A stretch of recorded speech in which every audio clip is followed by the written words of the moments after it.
Condition ഇപ്പോഴത്തെ നിലവിലെ condition serious ആണ്. ഇന്ന് രാവിലെ കുഞ്ഞ് വെന്റിലേറ്റഡ് ആയിട്ടുണ്ട്. അപ്പോൾ അതിന് വേണ്ട സപ്പോർട്ടീവായിട്ടുള്ള എല്ലാ ചികിത്സയും നമ്മൾ കൃത്യമായി ചെയ്യുന്നുണ്ട്. ഇനി 28ാമത്തെ ദിവസത്തെ ഇനി ലാസ്റ്റ് ഒരു ഡോസ് മാത്രമേ ബാക്കിയുള്ളൂ. അമ്മയോട് ചോദിച്ചപ്പോൾ അറിയാൻ കഴിഞ്ഞത് പട്ടിയുടെ കടി കിട്ടിയ ഉടനെ തന്നെ ഒരു വേണ്ട ചികിത്സകൾ ഉടനെ തന്നെ കഴുകുകയും അടുത്തുള്ള ഫാമിലി ഹെൽത്ത് സെൻ്ററിൽ പോവുകയും ചെയ്തു. വാക്സിൻ എടുത്തു. ഇമ്മ്യൂണോഗ്ലോബുലിൻ താലൂക്ക് ഹെഡ് ക്വാർട്ടേഴ്സിൽ നിന്ന് എടുത്തിട്ടുണ്ട്.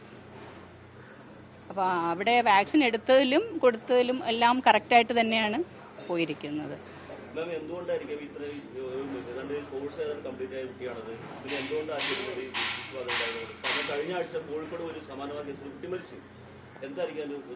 അതിനകത്ത് നമുക്കിപ്പോൾ ഒരു ഏകദേശം കണക്കെടുത്താൽ കേരളത്തിൽ ഞാൻ മനസ്സിലാക്കുന്ന ഒരു 5 ലക്ഷം പേരോളം വാക്സിൻ എടുക്കുന്നുണ്ട്. അപ്പോൾ വളരെ വളരെ അപൂർവമാണ് അതിൻ്റെ ഒരു വാക്സിൻ എടുത്തിട്ടും ഈ പ്രശ്നങ്ങൾ വരുന്നത്. അത് കടിക്കുമ്പോൾ പ്രത്യേകിച്ചും കുട്ടികളിലെ നിങ്ങൾക്കറിയാമല്ലോ പൊക്കം കുറവാണ്. അപ്പോൾ അവരുടെ തലഭാഗത്തും അല്ലെങ്കിൽ കൈ അങ്ങനെയുള്ള മേജർ അപ്പർ പാർട്ട് ഓഫ് ബോഡിയിലായിരിക്കും കടി കിട്ടുന്നത്. അപ്പോൾ കടിക്കുന്ന സമയത്ത് ഇതിൻ്റെ പല്ലുകൾ ഡയറക്റ്റ് ഞരമ്പിൽ പറ്റുകയാണെങ്കിൽ വൈറസ് ഡയറക്റ്റ് ഞരമ്പിൽ കൂടെ തന്നെ അപ്പോൾ തന്നെ സഞ്ചരിച്ചു തുടങ്ങും. അങ്ങനെയുള്ളൊരു സിറ്റുവേഷൻ വരുമ്പോൾ നമ്മുടെ വാക്സിൻ എത്രത്തോളം അതിനകത്ത് പ്രൊട്ടക്റ്റീവ് ആകുമെന്നുള്ളത് നമുക്ക് പറയാൻ പറ്റില്ല. എനിക്ക് മനസ്സിലാകുന്നത് കാലിക്കട്ടുള്ളത് തലയിലായിരുന്നു എന്ന് എനിക്ക് തോന്നുന്നു. അതാണ് കയ്യിലാണ്. ഇഞ്ചുറി കുറച്ച് കേട്ടിടത്തോളം, കാരണം ഇപ്പം നമ്മൾ നോക്കുമ്പോൾ ഇഞ്ചുറി ഹീൽഡ് ആണല്ലോ. അപ്പോൾ കേട്ടിടത്തോളം അത് കുറച്ച് ഒരു ഡീപ്പ് വൂണ്ട് ആയിരുന്നു എന്നാണ് അറിയാൻ കഴിയുന്നത്.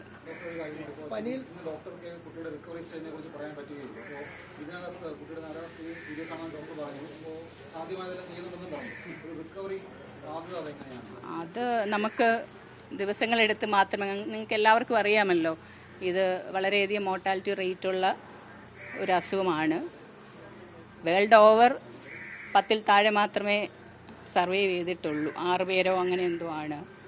പക്ഷെ എങ്കിലും നമുക്ക് ഈ ഒരു അവസ്ഥയിൽ നമ്മൾ മാക്സിമം അവനെ വെന്റിലേറ്റ് ചെയ്ത് സെഡേറ്റ് ചെയ്ത് അതിന് സപ്പോർട്ടീവായിട്ട് ചെയ്യാൻ പറ്റുന്നത് നമ്മൾ ചെയ്യുന്നുണ്ട്. അത് ദിവസങ്ങൾ കഴിയുമ്പോൾ മാത്രമേ നമുക്കതിനെക്കുറിച്ച് പറയാൻ പറ്റുള്ളൂ. അല്ല, അത് കൊടുത്തിട്ടുണ്ട്. അത് ഫ്ലൂറിനുള്ള റെംഡെസിവിർ നമ്മൾ തുടങ്ങിയിട്ടുണ്ട്. നമ്മളിങ്ങനെ എപ്പോഴും നമ്മൾ സാധ്യമായതെല്ലാം നോക്കുമല്ലോ. അപ്പോൾ അതിൽ വേറൊരു മരുന്നും നമ്മൾ ആഡ് ചെയ്തിട്ടുണ്ട്. അതിലേതോ ഒരു പുതിയ ഒരു കാര്യം പറഞ്ഞു, അത് നമ്മൾ നോക്കട്ടെ. പക്ഷേ ഇതെല്ലാം നമുക്ക് എത്രത്തോളം 100% ഇഫക്റ്റീവാണ് എന്ന് നമുക്ക് അറിയാൻ കഴിയുന്നില്ല. നമ്മൾ ഗൈഡ് ലൈൻ നോക്കിയാണ് ചികിത്സിക്കുന്നത്. അപ്പോൾ ആ രീതിയിൽ നമുക്ക് സാധ്യമായതെല്ലാം നമ്മൾ ചെയ്യും. വന്നപ്പോൾ ബോധമുണ്ടായിരുന്നു, പക്ഷേ ഇതിൻ്റെ ലക്ഷണങ്ങൾ കാണിക്കുന്നുണ്ടായിരുന്നു. അതാണ് അതിനകത്ത് ഉള്ളൊരു കാര്യം. വളരെ നിർഭാഗ്യകരമായ ഒരു അവസ്ഥയാണ്. അമ്മയുടെ അടുത്ത് ഞാൻ സംസാരിച്ചിരുന്നു. അത് വീട്ടിൻ്റെ പരിസരത്ത് വെച്ച് തന്നെയാണിത് വന്നിരിക്കുന്നത്. പക്ഷേ ഇപ്പോൾ എനിക്ക് തോന്നുന്നു ആൾക്കാർ വളരെയധികം വിജിലൻ്റ് ആണ് ഈ കാര്യത്തിൽ. അതുകൊണ്ട് അമ്മ വളരെ കൃത്യമായി തന്നെ അത് ചെയ്തിട്ടുണ്ട് കാര്യങ്ങളൊക്കെ.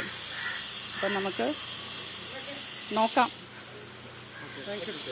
ഇതാണ് ഇതിനകത്ത് ഒരു കാര്യം. വാക്സിൻ നമുക്ക് നിങ്ങൾ ശ്രദ്ധിക്കേണ്ട ഒരു കാര്യം, ഇത്രയധികം ആൾക്കാർക്ക് നമ്മൾ വാക്സിൻ കൊടുക്കുന്നുണ്ട്. അപ്പം വാക്സിൻ ഇഫക്റ്റീവ് അല്ല എന്ന് നമുക്ക് ഒരിക്കലും പറയാൻ പറ്റില്ല. വാക്സിൻ ഇഫക്റ്റീവ് ആണ്.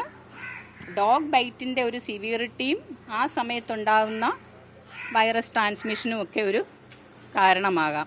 ഒരിക്കലും അതൊരു വാക്സിൻ ഫെയിലിയർ എന്നുള്ള രീതിയിൽ നമുക്ക് ഇത് പറയാൻ പറ്റില്ല.